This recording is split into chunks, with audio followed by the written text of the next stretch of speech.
মাংসভোগী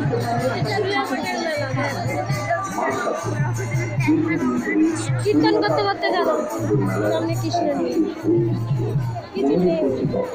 Kolkata engineer সোসাইটির অনুমোদন প্রাপ্ত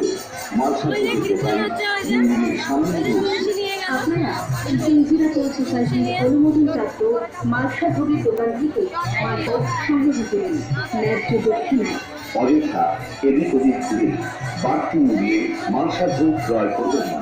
শ্রীরামূর্তি বিনা মহাপ্রভুর ভোগ অসম্পূর্ণ, তাই সকল পুণ্যার্থীদের কাছে আমাদের বিনীত অনুরোধ, মন্দিরের পুজোর জন্য প্রয়োজনীয় মালসাভোগ মন্দিরের পাশেই মন্দির কর্তৃপক্ষ কলকাতা পিঞ্জিরা পোল সোসাইটির অনুমোদন প্রাপ্ত দোকান থেকেই সংগ্রহ করুন। সবাইকে প্রণাম জানিয়ে আমি আমার ভিডিও আরেকটি ভিডিও শেষ করলাম। প্রতি বছর